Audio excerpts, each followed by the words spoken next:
হিঙ্গলগঞ্জের ঘুমটি এলাকায় খাদ্যে বিষক্রিয়া হয়ে অসুস্থ হয়ে পড়েন প্রায় 2 শতাধিক মানুষ। হিঙ্গলগঞ্জের ঘুমটি এলাকায় খাদ্যে বিষক্রিয়া হয়ে 2 শতাধিক অসুস্থ। 70 জনের ওপরে যোগেশগঞ্জ গ্রামীণ হাসপাতালে ভর্তি হয়, কিন্তু এখন 30 জন চিকিৎসাধীন। গ্রামে মেডিকেল ক্যাম্প করা হয়েছে।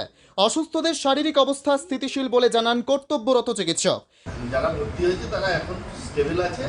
বিকেলবেলার মধ্যে আশা করছি সবারই ছুটি হয়ে যাবে। গ্রামে মেডিকেল ক্যাম্প গতকাল রাতেই হয়েছে। আক্রান্তদের বাড়ি বাড়ি ওআরএস এবং অন্যান্য প্রয়োজনীয় ওষুধ স্বাস্থ্যকর্মীরা পৌঁছে দিয়েছে। আর আজকে মোবাইল মেডিকেল ক্যাম্প হচ্ছে চিকিৎসকের উপস্থিতিতে। সেখানে যারা আক্রান্ত ব্যক্তি তারাও আসছেন এবং আমরা বাড়ি বাড়ি যাচ্ছি। যতক্ষণ না বিষয়টি পুরোপুরি নিয়ন্ত্রণে আসছে ততক্ষণ নজরদারি চালানো। আক্রান্ত হয়েছিলেন প্রায় 200-র অধিক, তার মধ্যে 30 জনকে ভর্তি করতে হয়েছে। বাকিদের প্রাথমিক চিকিৎসায় তারা সুস্থ আছেন, কিন্তু বিষয়টা পুরোপুরি নজরদারির ওপর রাখা হয়েছে এবং বসিরহাট স্বাস্থ্য জেলার মুখ্য আধিকারিককে সময় সময় সমস্ত রিপোর্ট পাঠানো হয়েছে।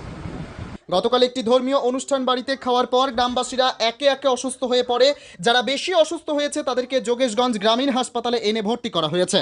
সেখানেই তাদের চিকিৎসা শুরু হয়। এরপর বেশ কিছু রোগী সুস্থ হয়ে গেলে তাদেরকে ছুটি দেওয়া হয়, কিন্তু এখনও 30 জন হাসপাতালে ভর্তি। এবং গ্রামেও অসুস্থ ব্যক্তিদের চিকিৎসার জন্য গ্রামে একটি মেডিকেল ক্যাম্প করা হয়েছে। সেখানে তাদের চিকিৎসা চলছে। বাড়িতে পূজা হয়েছিল, লক্ষ্মীনারায়ণ পূজা। এবার শিবলি প্রসাদটা ছিল যেটা, সেটা খেয়ে পুরো আত্মীয় স্বজন পাড়া প্রতিবেশী সবাই একই অবস্থা। কি হচ্ছে? প্রচণ্ড পেটে ব্যথা, বমি আর পায়খানা। আমাদের তো রক্ত পায়খানা হচ্ছে।